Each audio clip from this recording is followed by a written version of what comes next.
जय राधा माधव कुंज बिहारी।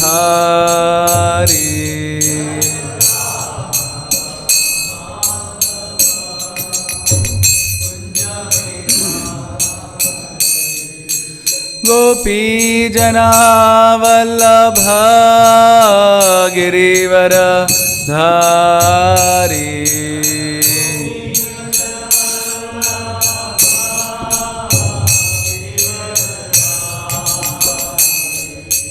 गोपी जना वल्लभ गिरिवर धारी।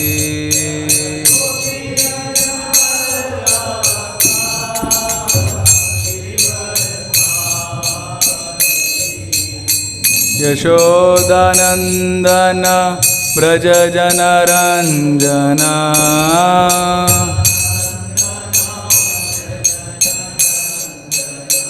यशोदानंदन ब्रज जनरंजना।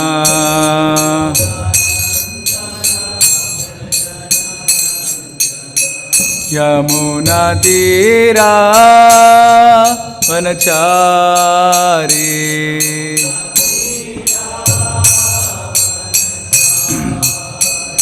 यमुना तीरा वनचारी।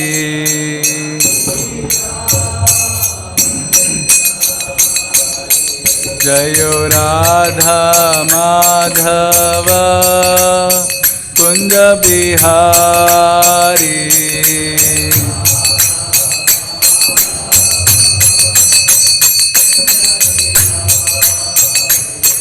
जय गोपी जना वल्लभ गिरिवर धारी।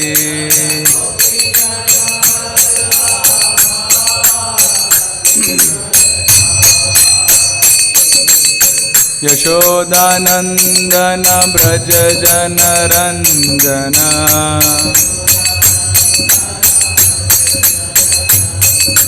यशोदानंदन ब्रज जनरंजना।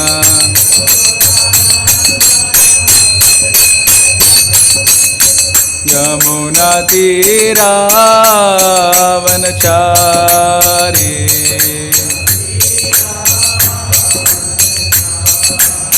यमुना तीरा वनचारी।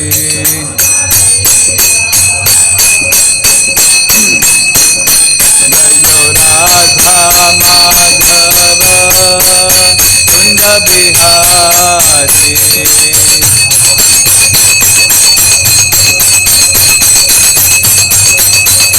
जय राधा माधव कुंज बिहारी।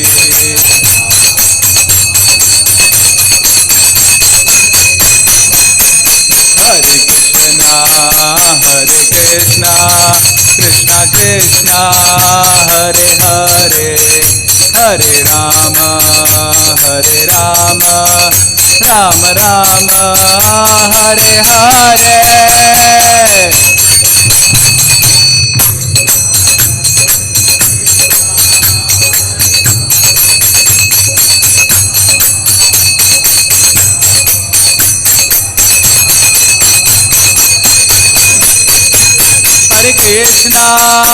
हरे कृष्णा कृष्णा कृष्णा हरे हरे। हरे राम राम राम हरे हरे।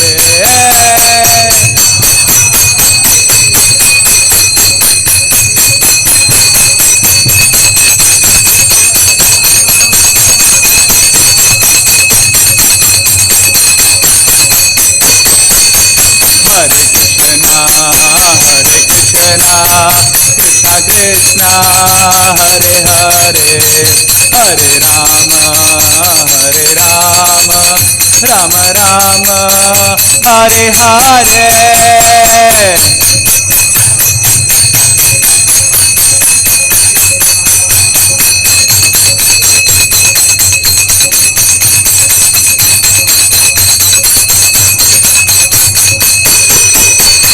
जय प्रभुपदा जय प्रभुपदा प्रभुपदा जय Prabhupada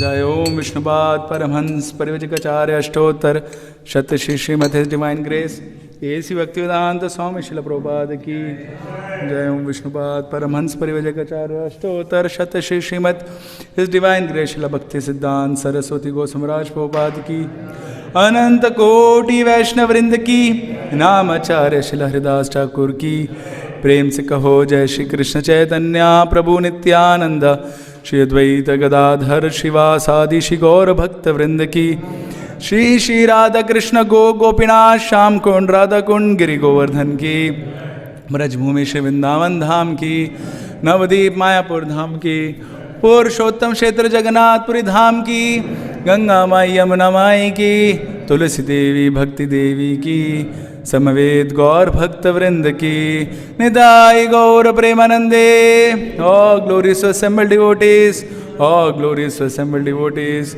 all glories to Shri Guru and Shri Gauranga Om Namo Bhagavate Vasudevaya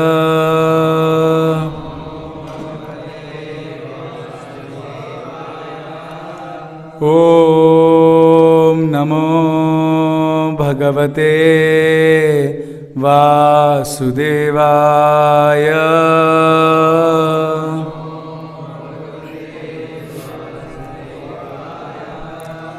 Om Namo Bhagavate Vasudevaya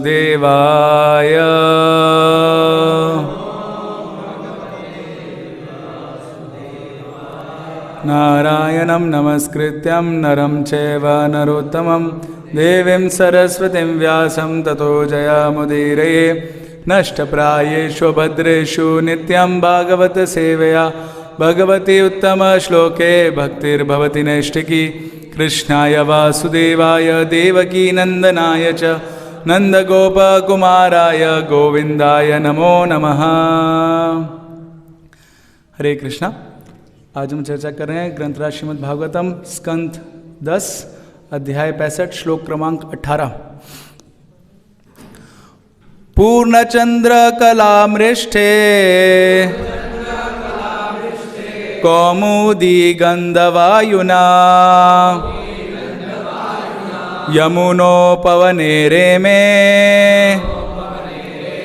सेविते स्त्रीगणे वृता पूर्णचंद्र कलामृष्टे कौमुदी गंधवायुना यमुनोपवने रेमे सेविते श्रीगणैर्वृतया पूर्णचंद्र कलामृष्टे कौमुदी गंधवायुना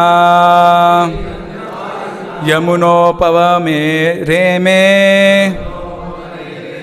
सेविते श्रीगणैर्वृता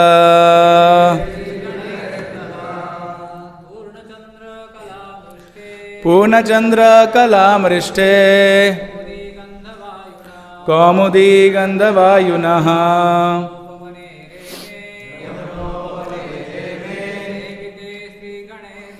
सेविते श्रीगणैर्वृतः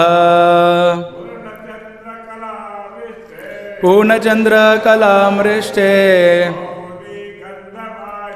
कौमुदी गंधवायुना यमुनोपवने रेमे सेविते श्रीगणैर्वृतः पूर्णचंद्र कलामृष्टे कौमुदी गंधवायुना यमुनोपवने रेमे सेविते श्रीगणैर्वृतः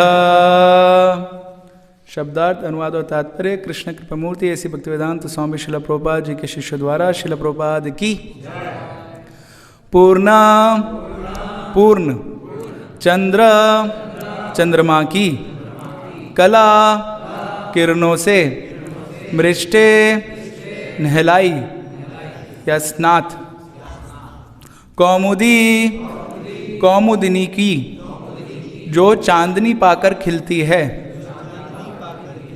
गंध सुगंध ले जाने वाली वायुना हवा से यमुना यमुना नदी के उपवने उद्यान में रेमे रमन किया सेविते सेवित स्त्री स्त्रियों से गणे अनेक वृत घिरे हुए।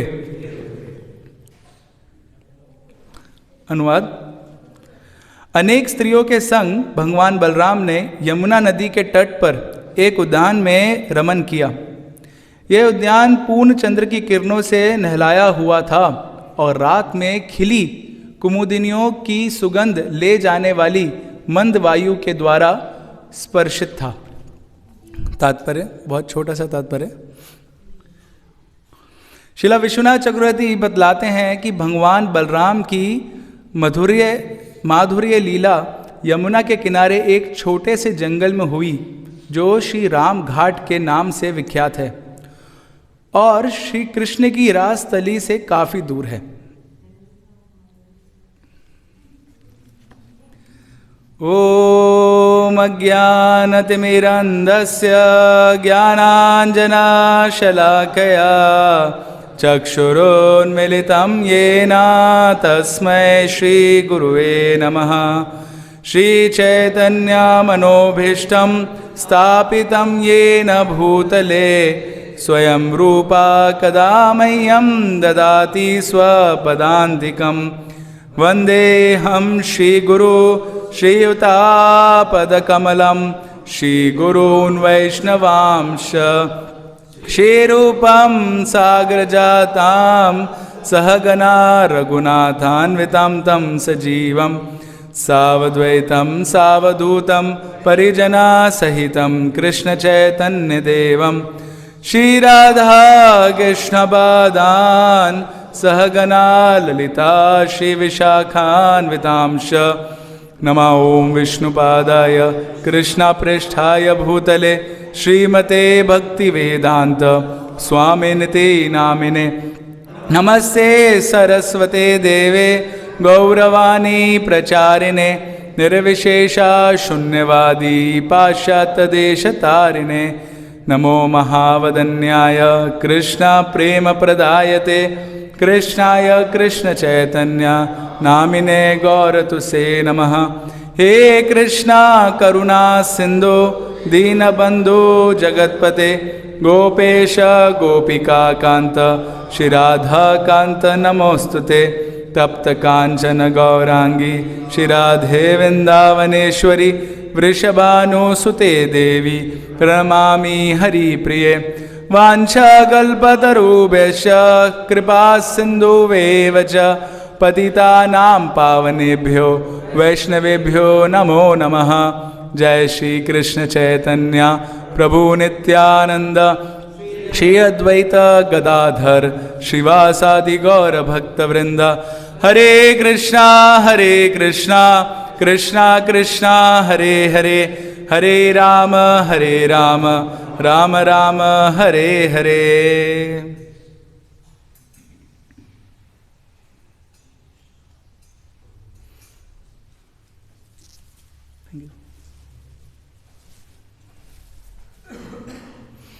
हरे कृष्णा। सर्वप्रथम हम सभी भक्तों का आशीर्वाद चाहेंगे, विशेष करके इस ग्रेस प्रेमानंद प्रभु जी का, कि हम ये जो आज का श्लोक है इसके ऊपर कुछ चर्चा कर सके। ये जो प्रसंग चल रहा है, ये प्रसंग अपने आप में ही बहुत माधुर्य भी है और बहुत ऊंचा भी है। तो उसके लिए चर्चा करने के लिए जो योग्यता चाहिए उसी के ऊपर हम चर्चा करेंगे आज। लेकिन वैष्णवों का आशीर्वाद रहेगा तो हम चर्चा कर पाएंगे। हरे कृष्ण। ऐसा बताते हैं कि श्री कृष्ण भगवान की जो माधुर्य लीला हैं, उन लीलाओं को श्रवण करने से हमारे हृदय का जो भी मल है वो साफ हो जाता है, और जो भगवान के प्रति प्रेम है वो पुनः जागृत हो जाता है। और ऐसे ही बलराम जी की भी जो लीलाएं हैं जो इस प्रसंग में चल रही हैं, उसको भी श्रवण करने से हमारे हृदय का मल साफ हो जाता है और भगवान के प्रति हमारा प्रेम जागृत हो जाता है। परंतु इस लीला तक पहुंचने के लिए हमारे आचार्यों ने बहुत ही अच्छे से बताया कि किस प्रकार से ये लीलाओं को हमको समझने का प्रयास करना चाहिए। तो इसका अर्थ ये है कि भक्ति में हर एक चीज़ को करने के लिए एक अधिकार चाहिए, है ना। भक्ति में भी और बाहर भी अगर आप देखेंगे तो इस संसार में भी लोग इतना सब कुछ पढ़ते हैं, लिखते हैं, कुछ पोस्ट या कुछ क्वालिफिकेशन गैदर करते हैं, और फिर वो चीज़ कार्य करने के लिए उनको अपॉइंट किया जाता है वहाँ पे। आप ऐसे नहीं देखेंगे कि कोई भी बालक पैदा हुआ और उसको बोल दिया आज से आप प्राइम मिनिस्टर हैं देश के, क्योंकि आप तो भारत में पैदा हुए हैं और उसमें भी पुण्य भूमि उत्तर प्रदेश में पैदा हुए हैं, और उसमें भी आप सबसे बढ़िया भूमि, है ना, प्रभु रामचंद्र, राम राज्य ही हमको लाना है, तो आज से आप प्रधानमंत्री। ऐसा आपने सुना है कभी ऐसा होते हुए? ऐसा कभी नहीं होता है। वो बच्चे को पढ़ना पड़ेगा और जो भी कुछ करना पड़ेगा, क्वालिफिकेशन दिखानी पड़ेगी जो भी अपना राजनीति में, और फिर जाके उसको प्रधानमंत्री का पोस्ट मिलेगा। तो वो बोल सकता है फिर पैदा होने का फायदा है क्या, जब प्रधानमंत्री का पोस्ट पैदा होता ही नहीं मिल रहा है? ऐसा भी सवाल उठ सकता है ना कि अरे मैं तो पैदा हो गया, अभी मेरे को पोस्ट मिलना चाहिए था प्रधानमंत्री का। लेकिन वो बताते हैं कि हाँ आप पैदा हो गए हैं, आपको एक अधिकार मिल गया, लेकिन दूसरा अधिकार आपको प्राप्त करना पड़ेगा। तो वैसे ही भक्ति में भी हम जब जब जो भी चीज़ हम चाहते हैं भगवान से आदान प्रदान होना, हमको एक अधिकार प्राप्त करना पड़ता है। बिना वो अधिकार प्राप्त किए हम उस चीज़ की अपेक्षा नहीं कर सकते। जैसे चैतन्य महाप्रभु ने सरल भाषा में बता दिया, अगर आप हरिनाम बहुत ही ध्यानपूर्वक लेना चाहते हैं तो एक अधिकार प्राप्त करना पड़ेगा। वो क्या अधिकार है? त्रिनादपि सुनीचेना तरोरपि सहिष्णुना अमानिना मान देना कीर्तन्य सदा हरि, ये अधिकार है ना। तो अगर कोई भी भक्त ऐसा सोचे कि बिना अधिकार प्राप्त किए मेरे को भगवान से आदान प्रदान मिल जाएगा, भगवान की कृपा मिलेगी, तो ऐसा संभव नहीं है। और वो अधिकार क्या है वो भी हमारे शास्त्रों में बहुत ही सरल तरीके से हमारे आचार्यों द्वारा प्रकट कर रखा है। ऐसा नहीं है, भगवान बताते हैं कि देखो सर्वधर्मान परित्यज्य, ये एक अधिकार है ना, कि आप बाकी धर्मों को त्याग के मेरी शरण लो, तो क्या करूंगा मैं आपके सारे पापों को नष्ट कर दूंगा। तो पापों को नष्ट करने के लिए भगवान ने अधिकार क्या रखा? मेरी शरण लो। भगवान ने ऐसा हाई अधिकार नहीं रखा, ठीक है पहले अपने पाप सारे खुद नष्ट कर लो, ठीक है, फिर कुछ जो बचे कुछ होंगे वो मैं करूंगा, ऐसा नहीं बोला। तो देखते हैं कि ये अधिकार हमको जानना बहुत महत्वपूर्ण है अगर हम भक्ति में एक कदम से अगले कदम में जाना चाहते हैं।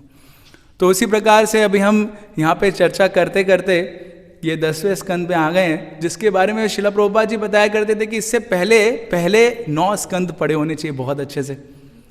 और उसके साथ साथ हम लोग सुनते हैं कि श्रीमद् भागवतम में भी एंट्री करने का एक अधिकार दिया है, वो है निर्मत्सरता। तो उसमें प्रभुपाद जी लिखते हैं अनुवाद में कि निर्मत्सरता क्या है, कि अगर कोई भी भक्त जो निर्मत्सर है, मतलब उसको कोई द्वेष नहीं है, कोई ईर्ष्या नहीं है, वो भागवतम पढ़ सकता है। या फिर अगर कोई निर्मत्सर बनना चाहता है तो वो भी भागवतम पढ़ सकता है। तो ये अधिकार है भागवतम को पढ़ने के लिए, है ना, कि हम या तो निर्मत्सर बनना चाहते हैं या हो चुके हैं। तो आशा करते हैं कि हम सब लोग हो चुके हैं या होने वाले हैं, एटलीस्ट नहीं होने वाले तो हो, अभी कोशिश करेंगे होने के लिए। तो आज का हमारा जो चर्चा है, एक पावर पॉइंट दिखाएं प्रभु जी, तो वो श्रीला भक्ति विनोद ठाकुर जी बताते हैं कि कैसे ये निर्मत्सरता हम अपने जीवन में देख सकते हैं और उसको आइडेंटिफाई कर सकते हैं पहले तो, और फिर उसके ऊपर काबू करने के लिए हम क्या क्या कदम उठा सकते हैं। तो उसके ऊपर एक छोटा सा स्लाइड शो है जो कि मेरी बुद्धि से और उनके कथन के हिसाब से हमने बनाया है। तो इसमें कोई त्रुटि हो तो पहले ही हम माफ़ी मांग लेते हैं, स्पेलिंग मिस्टेक वगैरह, लेकिन इसके ऊपर हम चर्चा करने का प्रयास करेंगे। तो ये भक्ति विनोद ठाकुर जी ने जो आर्टिकल लिखा था और हमारे भक्तों ने उसको पब्लिश किया था, उसमें कैसे हम लोग ये निर्मत्सरता प्राप्त कर सकते हैं, कैसे ये द्वेष से बाहर निकल सकते हैं। तो सबसे पहले भक्ति विनोद ठाकुर बताते हैं कि ये मत्सरता का अर्थ क्या है, कैसे पता चलेगा कि मत्सरता है या नहीं है। देखिए, तो भक्ति विनोद ठाकुर जी बताते हैं कि अगर हम सरल भाषा में ले मत्सरता का अर्थ, तो उसका अर्थ क्या है, जब हम दूसरों को लाभ मिलते देख हमारे अंदर हमको बुरा लगता है कि अरे उसको ये लाभ कैसे मिल गया। मतलब साथ में ही हुआ था, सब लोग साथ में ही थे, मंदिर एक है, सब एक है, सब भगवान भी सबके ऊपर कोई पक्षपात नहीं करते हैं, लेकिन उसको ज़्यादा कैसे मिल गया, है ना, मेरे से ज़्यादा। तो वो अगर ऐसा सोच के हमारे हृदय के अंदर कुछ विकार आ रहा है, तो भक्ति विनोद ठाकुर बोलते हैं मतलब क्या है, वो मत्सरता का एक लक्षण है। और दूसरा वो बोले अगर किसी को कुछ मिल गया तो ठीक है, लेकिन उससे ज़्यादा एक और लक्षण क्या बताते हैं कि अगर हमारे साथ वाले जिसके साथ हम सेवा कर रहे हैं और दोनों लोग एक ही सेवा कर रहे हैं, लेकिन उसको ज़्यादा कुछ सक्सेस मिल गई और उससे मैं परेशान हो गया, बहुत ज़्यादा डिस्ट्रेस में आ गया कि अरे कैसे साथ में वही चीज़ लेकिन उसको ज़्यादा कैसे मिल गया, तो फिर वो क्या कह रहता है, वो भी मत्सरता कहलाता है। तो एक तो है कि भाई बाकी लोगों को देख के उनके पास कुछ मिल गया तो हमको लग रहा है थोड़ा बहुत अरे उसको कैसे मिल गया इतना सब कुछ, लेकिन अपने साथ वालों के साथ जो हमारे जैसे ही सेवा कर रहे हैं और उस सेवा में वो आगे निकल गए और फिर हमारे हृदय में कुछ प्रॉब्लम आता है, तो वो भी मत्सरता का एक लक्षण है। और भक्ति विनोद ठाकुर कहते हैं कि ऐसे बहुत सारे लक्षण हैं, इसलिए उसको एक शब्द में बोलना है मत्सरता को, तो वो बताते हैं कि वो भाव जो भगवान के प्रेम को प्राप्त करने के एकदम विपरीत है, वो भाव है मत्सरता। वो भाव जिसको अगर हम अपने अंदर जागृत करते हैं तो हमको भगवान का प्रेम नहीं प्राप्त होगा, उस भाव को बोला जाता है मत्सरता। अभी वो बहुत सारे प्रकार की हो सकती है, ये तो 2 ही प्रकार बताया उन्होंने, लेकिन वो बहुत सारे प्रकार की हो सकती है। और फिर भक्ति विनोद ठाकुर बताते हैं कि उस मत्सरता को काबू में करना या फिर उस मत्सरता को हटाना बहुत ज़रूरी है। और वो भी बोलते हैं भागवतम का श्लोक, से सब लोग साथ में बोलेंगे हम लोग, धर्म प्रोजित कैतवत्र परमो निर्मत्सरा नाम सताम वेद्यम वास्तवमत्र वस्तु शिवदम तापोत्रयोन्मूलनम श्रीमद्भागवते महामुने कृते किं वा परेरीश्वरा साध्यो हृदय वरुणते अत्र कृतिभिः शुशुभे दर्शना। तो ये श्रीमद्भागवतम का दूसरा ही श्लोक है, और इस श्लोक में हमारे व्यासदेव जी पहले से ही बता देते हैं, जैसे हम चर्चा कर रहे थे कि भागवतम को अगर आपको ग्रहण करना है, क्यों भागवतम को ग्रहण करना है, क्योंकि हम सुनते हैं आगे जाके पता चलता है कि जब कृष्ण स्वधाम उपगते धर्म ज्ञान भी सह, तो कृष्ण तब अपने धाम गए तो धर्म और ज्ञान सब चला गया, और हम लोगों के यहाँ पे रहने का मेन कारण क्या है, अज्ञान। लेकिन भगवान धाम चले गए तो ज्ञान भी लेके चले गए, तो ज्ञान कैसे हटेगा। तो क्या हुआ, उस समय करुणा दिखाते हुए जीवों के ऊपर किसका प्रकट हुआ, भागवतम का प्रकट हुआ। तो ये जो भागवत पुराण है, तो अभी उसको हमको पढ़ना है जिससे हमारे अंदर ज्ञान आए और भगवान की भक्ति कर पाए। अभी वो भागवतम को पढ़ने के लिए जो एक बहुत ही इम्पॉर्टेंट क्राइटेरिया या अधिकार है, वो है कि निर्मत्सरा, निर्मत्सर, हमारे अंदर निर्मत्सरता नहीं होनी चाहिए, या फिर हम प्रयास करें कि हमारे अंदर से निर्मत्सरता निकल जाए। तो वो प्रयास कैसे कर सकते हैं, जब हमको ये पता चलेगा कि वो मत्सरता आती कैसे है। क्योंकि भक्ति विनोद ठाकुर आगे जाके बताते हैं कि कैसे वो जो मत्सरता है ना, वो बहुत ही ज़्यादा हानिकारक है भक्ति के लिए।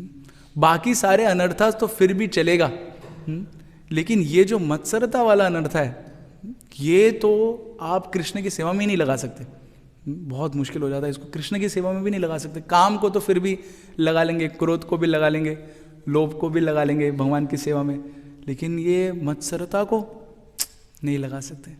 तो इसलिए एक साधक को समझना बहुत ही अनिवार्य हो जाता है कि कैसे वो मत्सरता को दूर करें। तो उसके लिए वो भगवत गीता पे जाते हैं, बैक टू बेसिक्स, है ना। जब कोई चीज़ शुरू करनी है तो बैक टू बेसिक्स जाना बहुत इंपॉर्टेंट है। और भगवत गीता बेसिक ही नहीं है, वो हाईएस्ट भी है, उसमें बहुत सारी चीज़ें बताया गया है, अगर हमारा वो दृष्टिकोण अच्छा हो। लेकिन उस भगवत गीता के उसमें भक्ति विनोद ठाकुर जाके बताते हैं कि कैसे कृष्ण भगवान ने दूसरे अध्याय में ही ये स्पष्ट कर दिया है कि कैसे ये मत्सरता जागृत होती है। तो इसके बारे में बताते हैं, हम सब लोग श्लोक साथ में दोहराएंगे।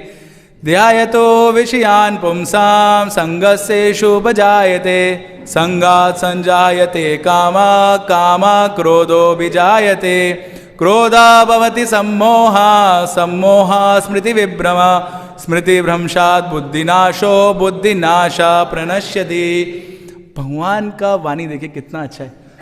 2 श्लोकों में स्टार्टिंग से प्रणश्यति तक का पूरा प्रोसेस बता दिया भगवान ने, और इतना अच्छे तरीके से बताया कि स्टेप बाय स्टेप क्या क्या होता है वो भी बता दिया। अभी भगवान से ज़्यादा अच्छा इस संसार का अवलोकन कौन कर सकता है? कोई नहीं कर सकता है। क्यों? क्योंकि भगवान ने ही संसार बनाया, भगवान के ही इच्छा से, भगवान के ही इशारे से ये सारा संसार बना है। तो भगवान को पता है कि कहाँ क्या क्या कैसे कैसे हुआ है। जैसे हमारे मंदिर में भी कभी कुछ कहीं पे कुछ प्रॉब्लम आती है तो प्रोजेक्ट इंजीनियर को बुलाया जाता है ना, कि बताइए कहाँ पर है। अभी वो बेचारे प्रोजेक्ट इंजीनियर कहीं और हैं, लेकिन उनको बुलाया जाता है, करेक्ट, कि आपको पता है कि यहाँ पे क्या हुआ था। तो वो व्यक्ति आराम से एकदम बता सकता है। एक बार हम किसी भक्त के कबर्ड से कुछ किताब मांग रहे थे, ये वाली किताब कहाँ पर है, तो उन्होंने कहा हमारे अलमारी में। तो मैं अलमारी में ढूंढ के एकदम बहुत समय व्यर्थ कर दिया, लेकिन वो भक्त आया, तुरंत हाथ डाला, तुरंत ऐसे वो किताब निकाली, क्योंकि उसको पता था, करेक्ट। तो वैसे ही संसार में भी हम लोग भी बहुत प्रयास कर रहे हैं भक्ति करने का, और भक्ति कर भी रहे हैं, और उससे बहुत सारे अनर्थों से जूझ रहे हैं, लेकिन इतनी सारी चीज़ें आ रही हैं, अभी करे क्या? इसको हैंडल करे, बैलेंस करे कि डिसबैलेंस करे, समझ में नहीं आ सकता है। ऐसा हो सकता है कभी कभार, लेकिन भगवान के आदेशों को पालन करेंगे तो भगवान ने क्या डायरेक्ट की बता दिया, ये है भाई, ऐसा है ना। इसलिए भगवत गीता को मैनुअल भी बोला जाता है। तो उस मैनुअल में भगवान बताते हैं, जिसको भक्ति विनोद ठाकुर यहाँ पे बहुत अच्छे तरीके से उसका अवलोकन करते हुए बताते हैं, कि सबसे पहली चीज़ है ध्यायतो विषयान पुंसाम। ध्यायतो मतलब जब हम इंद्रिय भोग की वस्तुओं के ऊपर ध्यान लगाते हैं, यानी प्लानिंग करते हैं उसके ऊपर। अब फोटो में मत जाइए, प्रसाद बाद में मिलेगा, है ना। तो माया देवी का एक दूत है बस। तो जब हम ध्यान लगाते हैं किसके ऊपर? इंद्रिय भोग की वस्तुओं के ऊपर, यानी चर्चा करते हैं। पूरा मत पढ़िए, अभी बाद में पढ़ना, इसमें स्टेप बाय स्टेप करने का मौका नहीं मिला, ठीक है। तो जब हम लोग ध्यान लगाते हैं इंद्रिय भोग की वस्तुओं के ऊपर, तो भक्ति विनोद ठाकुर बोलते हैं कि जो संग होता है ना, वो 2 प्रकार से होता है। एक, आप वस्तु के साथ फिजिकल एसोसिएशन कर सकते हैं, और दूसरा उस वस्तु के साथ मन में भी एसोसिएशन कर सकते हैं, मन में भी संग कर सकते हैं। तो जब हमारे मन में हमारे इंद्रियों को सुख पहुंचाने के लिए जो भी इच्छा प्रकट होती है, वो इच्छा से क्या हो रहा है? हमारा संग हो रहा है। किसके साथ? वो विषय वस्तुओं के साथ। और उस विषय वस्तु का संग करके क्या हो रहा है? तो ध्याय तो विषयान पुंसाम संगस्तेषु उपजाए, तो वो संग कर रहे हैं, और वो संग हमको क्या बता रहा है? तो भक्ति विनोद ठाकुर बताते हैं कि वो संग में हमारा उस विषय वस्तु को भोगने के लिए जो हमारा उसके अंदर एक एब्जॉर्प्शन, हिंदी में क्या बोलेंगे?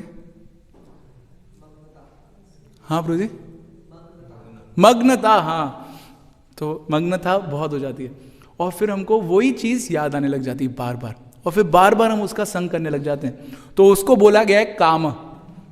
काम मतलब बार बार। और इसको हम समझ भी सकते हैं किस प्रकार से इस भौतिक संसार में काम का एक बहुत ही विकृत रूप जो बहुत ही स्पष्ट ग्रॉसली दिखता है, वो है स्त्री और पुरुष का आकर्षण। तो कैसे अगर कोई मान लीजिए कोई पुरुष है, वो किसी स्त्री को देखता है, तो भले ही वो स्त्री उसकी आंखों से चले जाए, लेकिन उसका स्मरण वो बार बार कर सकता है। तो वो क्या है? काम। मतलब वो विषय वस्तु चलेगी, लेकिन फिर भी उसके बारे में हम चिंतन भी कर रहे हैं, तो उसको बोलते हैं काम। फिर वो बोलते हैं वो काम क्या होता है? जब वो पूरा नहीं होता है, क्योंकि इस संसार में काम वासना तो कभी पूरी हो नहीं सकती है। तो क्या होता है? तो वो फलित होता है क्रोध के अंदर, क्रोध आ जाता है। और फिर क्रोध के बाद क्या होता है? तो बताते हैं क्रोध से आता है सम्मोह। सम्मोह आ जाता है। सम्मोह मतलब हम मोहित हो जाते हैं उससे, और मोहित होने के बाद हमको और कुछ नहीं दिखता है, सिर्फ वही एक चीज़ दिखती है कि हमको यही करना है या यही प्राप्त करना है। और उसको प्राप्त करने के लिए हमारा क्या बढ़ जाता है? लोभ बढ़ जाता है कि अब तो मेरे को अपनी इंद्रियों को सुख पहुंचाना ही है, किसी भी हालत में पहुंचाना है। तो इसलिए हम बात सुनते हैं कि कैसे इस जगत में जो लोभ है वो काम क्रोध लोभ ये तीनों क्या है, पाप के नरक के द्वार हैं, और इन्हीं से पाप शुरू हो जाता है करना। तो वैसे ही क्या हुआ, काम आया, काम का क्रोध आया, और क्रोध तब हम उसको प्राप्त करने का इतना कोशिश कर रहे हैं तो हम सम्मोहित हो गए उससे, और फिर उसको और प्राप्त करने का कोशिश करें, वो लोभ में आ गया। और उसमें भक्तिविनोद ठाकुर बताते हैं कि फिर लोभ का मतलब क्या है, हम उस विषय वस्तु को भोगने के लिए कुछ भी कदम उठाने के लिए तैयार है, भले ही वो अनैतिक कदम क्यों ना हो। अनैतिक कदम मतलब अनफेयर मीन्स भी उठाने के लिए तैयार हो जाते हैं हम उस चीज़ को भोगने के लिए। और फिर वो बताते हैं फिर क्या होता है, फिर धीरे धीरे वो भोगने की इच्छा से हमारा जो बुद्धि है, जो विवेकशील बुद्धि है, जो सही और गलत का डिफरेंस जान सकती है ना, जिसको पता है अच्छा क्या है बुरा क्या है, जिसको पता है कि मेरे जीवन में श्रेयस क्या है प्रयास क्या है, वो वाली बुद्धि जो है वो लोभ के कारण क्या हो जाती है, नष्ट हो जाती है। और फिर वो बुद्धि काम ही नहीं करती है। आप उस व्यक्ति को कितना भी बुला रहे तेरे लिए बहुत बुरा है, वो काम ही नहीं करती है। राधेश्याम प्रभु एक बहुत अच्छा उदाहरण देते हैं, बोलते हैं कि अगर कोई चोर है, वो कहीं जा रहा है चोरी करता है, तो चोरी करके उसको पता है कि अरे पुलिस पकड़ेगी जेल हो जाएगा बहुत प्रॉब्लम हो जाएगा, लेकिन फिर भी चोरी करता है। और फिर एक बार मान लो पकड़ा भी गया, उसने कोई छोटी मोटी चोरी करी, यहाँ पे किसी का पर्स वर्स मारा कुछ ऐसा, तो पुलिस उसको पकड़ भी लेती है, 2-3 डंडे भी लगाती है, लेकिन फिर उसको छोड़ देती है। लेकिन उसको क्या लगता है कोई बात नहीं, एक और बार चोरी कर लेते हैं। तो वो उसकी बुद्धि खत्म हो जाती है कि अरे डंडे लगा रही है, जेल में डाल रही है, कुछ और भी कर सकती है, लेकिन वो बुद्धि वो सोचता ही नहीं है। उसको समझ में नहीं आता है कि मेरे को ये जो चोरी करना है छोड़ना चाहिए। तो वही वो बता रहे हैं कि लोभ जब इतना बढ़ जाता है सम्मोहन के कारण, तो व्यक्ति के अंदर क्या आ जाता है, मोह आ जाता है, और मोह में उसकी जो बुद्धि है वो क्या हो जाती है, नष्ट हो जाती है। और उस नष्ट बुद्धि के बाद क्या हो जाता है, उसके अंदर मद आ जाता है, यानी कि प्राइड आ जाता है, फॉल्स प्राइड जिसको बोलते हैं। और वो प्राइड क्या चीज़ है, तो बताते हैं कि उस प्राइड के कारण उसको लगता है माई वे इज हाईवे, जैसा मैं सोच रहा हूं एकदम सही सोच रहा हूं, जो मैं कर रहा हूं एकदम सही कर रहा हूं, और मैं ही हूं जो सब कुछ समझ पा रहा हूं अच्छे तरीके से और कोई समझ नहीं पा रहा है। और उसका जो बाहर के सुझावों के प्रति जो कान खुले थे वो बंद हो जाते हैं, है ना, और उसके अंदर क्या आ जाता है, मद आ जाता है। फिर उसके बारे में कोई उसको अच्छा भी बताएगा तो वो सुनता नहीं है। जैसे बचपन में हम लोग शेख चिल्ली की कहानी सुनते थे, अभी कौन है मेरे को पता नहीं उसका, लेकिन कहानी में सुनते थे कि कैसे वो शेख चिल्ली होता है, वो पेड़ पे बैठ जाता है और फिर पेड़ की उसी टहनी को काटने लगता है जिस टहनी पे वो बैठा है, और नीचे से लोग चिल्लाते हैं अरे टहनी मत काट गिर जाएगा। तो वो क्या सोचता है, लोग बोल रहे बहुत अच्छे से काट रहा है और काट, तो और तेजी से काटना शुरू करता है। तो नीचे 2-3 लोग इकट्ठे हो जाते हैं अरे मत काटो, तो उसको लगता है इसका मतलब मैं बहुत सही कर रहा हूँ और अच्छे से काटना चाहिए, और तेजी से काटना शुरू करता है, और फिर क्या करता है, गिर के खुद ही अपने ऊपर नुकसान कर लेता है। तो ये है क्या, मद। मद में जो भी व्यक्ति होता है उसको ये पता ही नहीं चलता कि मैं गलत भी हो सकता हूँ, कभी उसको ये पता नहीं चलता, और फिर वो सोचता है कि मैं जो कर रहा हूँ एकदम सही कर रहा हूँ, ऐसा भक्तिविनोद ठाकुर बताते हैं।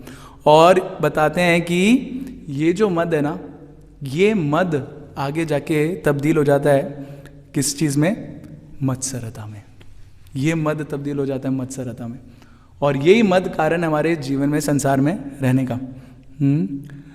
और ये मद जब मत्सरता में तब्दील हो जाता है तो मत्सर होके हमारे अंदर कृष्ण को प्रेम करने की जो प्रवृत्ति है वो खत्म हो जाती है।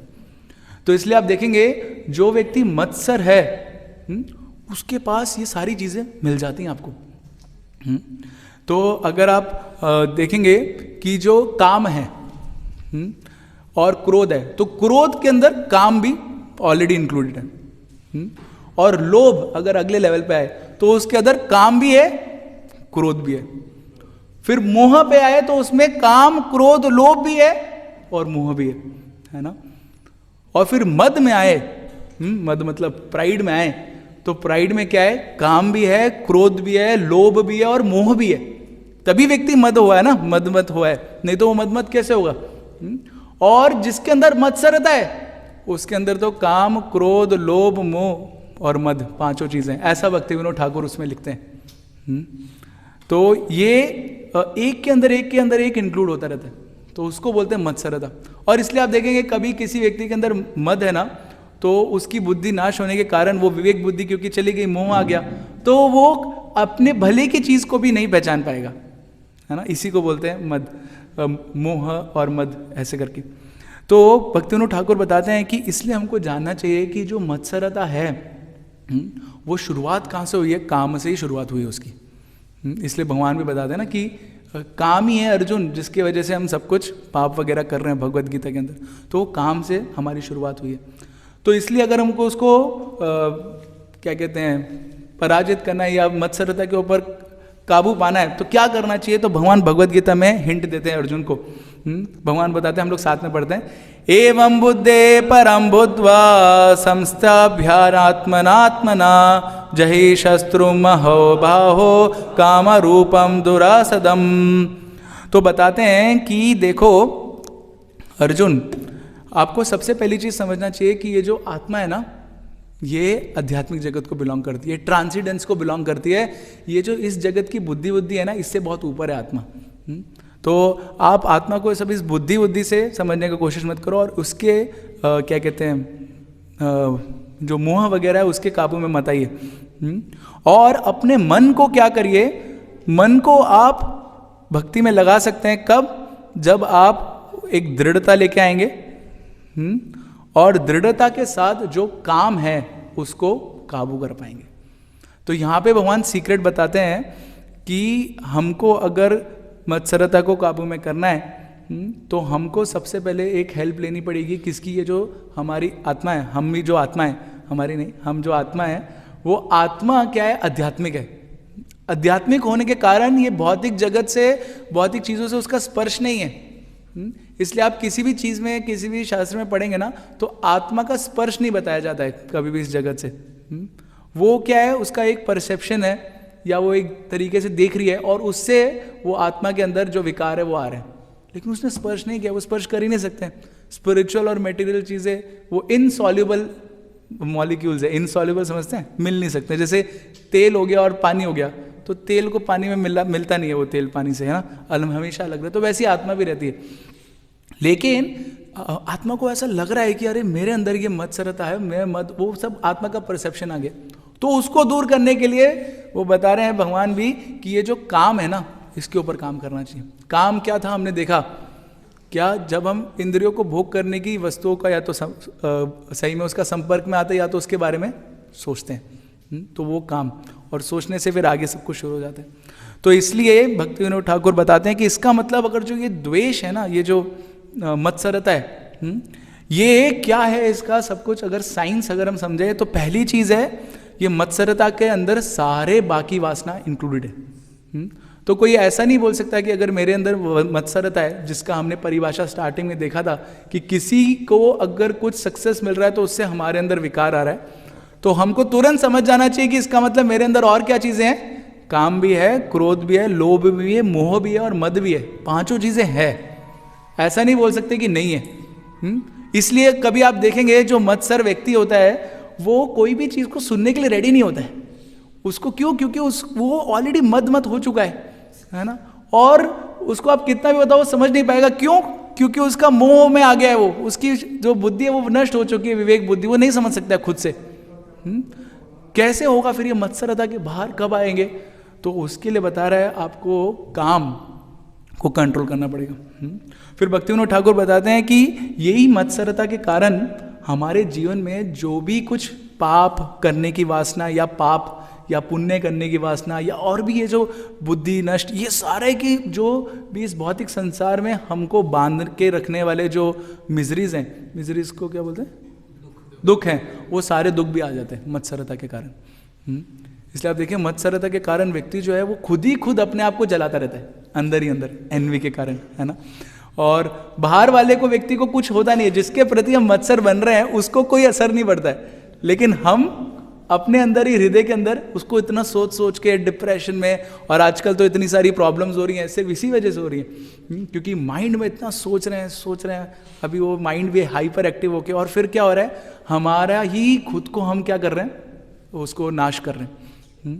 कुछ पॉजिटिव देख ही नहीं पाते हैं, और फिर वो व्यक्ति सही में उसके जीवन में आप देखेंगे सारे दुख उसको लगता है मेरे जीवन में ही आ रहे हैं। सबसे दुखी व्यक्ति मैं ही हूँ, बाकी सब खुश हैं। तो उसको सब खुशी खुश दिखते हैं, क्योंकि वो अपने आप में मत्सरता होके वो बहुत दुखी बन गए। और फिर वो बताते हैं कि ऐसा व्यक्ति कभी भी दूसरों के प्रति करुणा तो दिखा ही नहीं सकते। उसकी करुणा भी होगी अगर दूसरों के प्रति, तो वो भी किसके पीछे छुपी होगी? अपने स्वार्थ के पीछे छुपी होगी।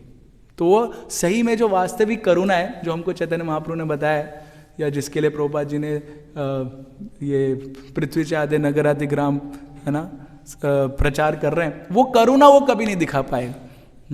और इसलिए थोड़े समय तक तो उसका करुणा संसार में चलेगा, लेकिन कुछ समय बाद लोगों को पता चल जाएगा कि ये करुणा नहीं है, क्या है? मत्सरता है। और फिर वो करुणा भी नहीं दिखा पाएगा। तो भक्ति विनोद ठाकुर बोलते हैं इसका फिर निवारण क्या है, कैसे करेंगे निवारण?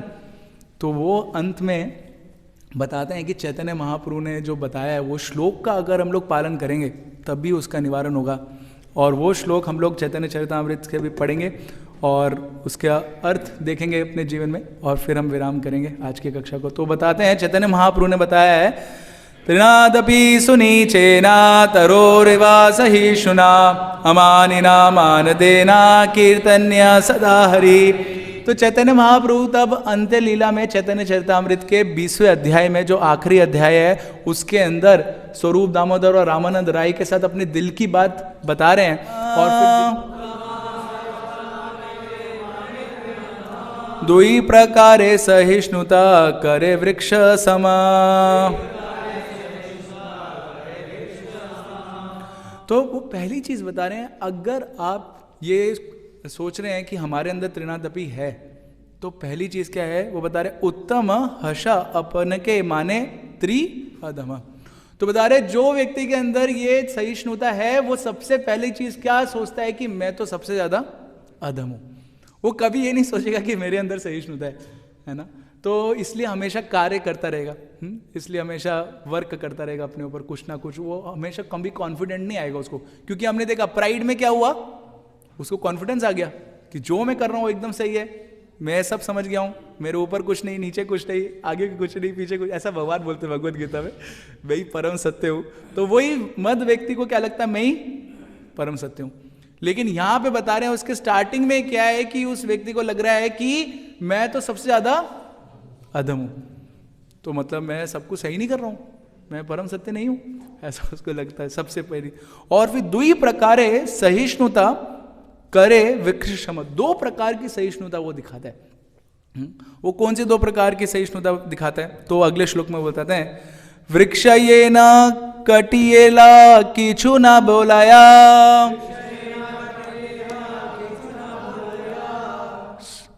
सूखा क्षमा लिहा करे पानी ना मांगया। इसमें भी छोटा दिख रहा है, ठीक है। तो बताते हैं कि दो प्रकार की सहिष्णुता क्या है, वो पेड़ से सीखने को मिलती है। पहली प्रकार की सहिष्णुता है कि जो पेड़ है वो क्या करता है, वो काटे जाने पे भी कुछ नहीं बोलता है। वो कभी कंप्लेन नहीं करता, ये मत काटो, इतना सब कुछ तुमने सब कुछ किया और उसके बाद काट रहे हो, अगर काटना था तो फिर इतना बड़ा क्यों किया, पानी क्यों डाला मेरे अंदर, पहले ही काट देते थे। या फिर अभी ये मांगया तारे दया अपने धना, घर्म वृष्ट सहे अनेरा कार्य रक्षणा। और गुण बता रहे पेड़ के क्या है, वो बता रहे ये मांगे है तारे दया अपना धन, अपना धन दूसरों को देते रहता है। वो बहुत सेल्फलेस है, वो सेल्फिश नहीं है, इसलिए सेल्फी नहीं खींचता है ना। सेल्फलेस है, क्यों? अपना धन दूसरों को बांटता रहता है। तो जनरली हम देखते हैं इस संसार में एक ऐसा कहावत है, बोलते हैं लोग कि अमीर व्यक्ति कब बनता है, तब वो कंजूस होता है। अगर वो कंजूस नहीं होता तो अमीर नहीं बनता ना। तो जैसे उसके पास 100 रुपये आते, वो बांटते तो 100 रुपये ले लो भाई, है ना। लेकिन उसने वो 100 रुपये बचा के रखे, कंजूसी करी, तभी जाके अमीर हुआ, है ना। ऐसा बस बोलते हैं मेटेरियल वर्ल्ड में, there is a saying like this, है ना। और ये सच भी हम देख रहे हैं, करेक्ट। अगर वो पहले से ही 100 रुपये बांटता रहता तो कैसे अमीर बनता। तो यहाँ पे बता रहे हैं कि ये जो व्यक्ति है ना, ये बिल्कुल भी सेल्फिश नहीं है। उसको पता है कि असलियत में ये जो धन है ये मेरा नहीं है, किसका धन है? भगवान का धन है। और भक्ति में स्पेशल चीज क्या है, हमारा धन जो होता है, ओम पूर्णमदा पूर्णमिदम श्लोक से बताते हैं, है ना, कि भक्ति में 1 - 1 कितना होता है, 1, 1 + 1 कितना होता है, 1। तो अगर हम अपना धन जो भक्ति का हम बांट रहे हैं, तो उससे हमारा धन कम नहीं हो रहा है, हमारा धन ऑलरेडी उतना ही मेंटेन है, बल्कि और भगवान दे देंगे, है ना। तो इसलिए ऐसा जो व्यक्ति है वो क्या करता है, वो पेड़ से सीखता है कि मेरे को कोई भी मेरे से कुछ मांग रहा है तो वो शेयर करता है, उसकी शेयरिंग मेंटालिटी होती है ना, उसकी दूसरों के प्रति सेल्फलेस मेंटालिटी होती है। और गर्म वृष्टि सहे अनेर कार्य रक्षण, खुद सहन करता है क्या, गर्मी और सर्दी, लेकिन दूसरों को रक्षा प्रदान करता है। गर्मी में कैसे छाया देके, सर्दी में अपनी लकड़ी देके जला के भाई आप थोड़ा हाथ पैर सेक सकते हैं। तो मतलब क्या है, दूसरों के लिए खुद का कष्ट लेना उसको बहुत पसंद आता है। ये है वो व्यक्ति के लक्षण। तो हम देख सकते हैं कि इस्कॉन में भी बहुत सारे ऐसे प्रभुपाद जी के शिष्य, प्रभुपाद जी स्वयं कितना कष्ट उठा के गए, है ना। वो बताते हैं 70 साल की आयु में वृंदावन में थे, वृंदावन में रह सकते थे, लेकिन कष्ट हुआ। तो ये एक हमको एक एग्जाम्पल, उदाहरण देख सकते हैं कि कैसे इतना कष्ट लेते। एक हलादनी माता जी का उदाहरण आता है। वो साउथ अफ्रीका में गुंडों ने आके भक्तों को पकड़ लिया मंदिर से और उनको मार रहे थे। तो हलादनी माता जी सामने आके बोले, उनको मारने से पहले मेरे को मारना पड़ेगा। तो बोले, स्त्रियों को मारते नहीं है, चले जाओ यहाँ से, तुमको छोड़ दिया। तो बोली, नहीं, ये भक्त है, इनको मेरे सामने मैं मरते हुए नहीं देख सकती हूँ। और वो स्वयं आगे आ गई और फिर उनको सबसे पहले मार दिया और फिर उसके बाद बाकी भक्तों को भी मार दिया। तो ये है वैष्णव, मतलब ये बहुत ऊंचे कोटि का वैष्णव है ऑफकोर्स, लेकिन हम नॉर्मल चीज़ें तो कर ही सकते हैं, है ना। भाई प्लेट में 2 गुलाब जामुन है, एक भक्त आया लेट, उसको नहीं मिला, तो एक तो दे ही सकते हैं, है ना, क्योंकि बसंत पंचमी में गुलाब जामुन हो रहे, इसलिए आपको पहले बता दिया। तो ऐसा हमारे अंदर शेयरिंग का भाव होना चाहिए, है ना। फिर वो बता रहे हैं नेक्स्ट श्लोक में, उत्तम हर्ष वैष्णव हबे निरभिमाना जीवे सम्मान दिवे जानी कृष्ण अधिष्ठाना। तो देखिए मत्सरता में जो एक चीज अगर आपने देखा होगा, जो मद था, उस मद में उस व्यक्ति का क्या विचार था कि मैं ही सब कुछ हूं, मेरा डिसीजन सबसे best, I am the perfect, और किसी और को वो सम्मान नहीं देता था। वो किसको सम्मान देता था, जो मेरे डिसीजन के साथ मैच करेगा ना, उसको सम्मान दूंगा मैं, क्योंकि मेरा डिसीजन है, लेकिन बाकी लोगों को सम्मान नहीं देता था। तो यहाँ पे वही बता रहे हैं कि उसका विपरीत हमको करना पड़ेगा अगर हमको मत्सरता के ऊपर जाना है, कि उत्तम हर्ष वैष्णव, जो उत्तम कोटि के वैष्णव होते हैं, हबे निरअभिमान, अभिमान नहीं रहता उनके अंदर, यानी मद नहीं रहता है। जीवे सम्मान दिवे जानी कृष्ण अधिष्ठान, वो हर एक जीव को सम्मान देता है। क्यों? इसलिए नहीं देता है कि वो जो जीव है वो एकदम सही है। बहुत बार हमको लगता है कि अगर हम किसी को सम्मान दे रहे हैं, इसका मतलब वो व्यक्ति एकदम परफेक्ट होना चाहिए, शुद्ध भक्त होना चाहिए, ऊपर से उतरना ही चाहिए, है ना। ऐसा नहीं है। वो सम्मान देता है ये देख के कि इसके अंदर कृष्ण है और कृष्ण ने इसको एक पर्टिकुलर चीज़ दिया है जो इस संसार में आया, तो इसलिए उसको सम्मान देता है। या फिर अभी काटने आ गए हो, पहले बहुत प्यार दिखा रहे थे, अभी काट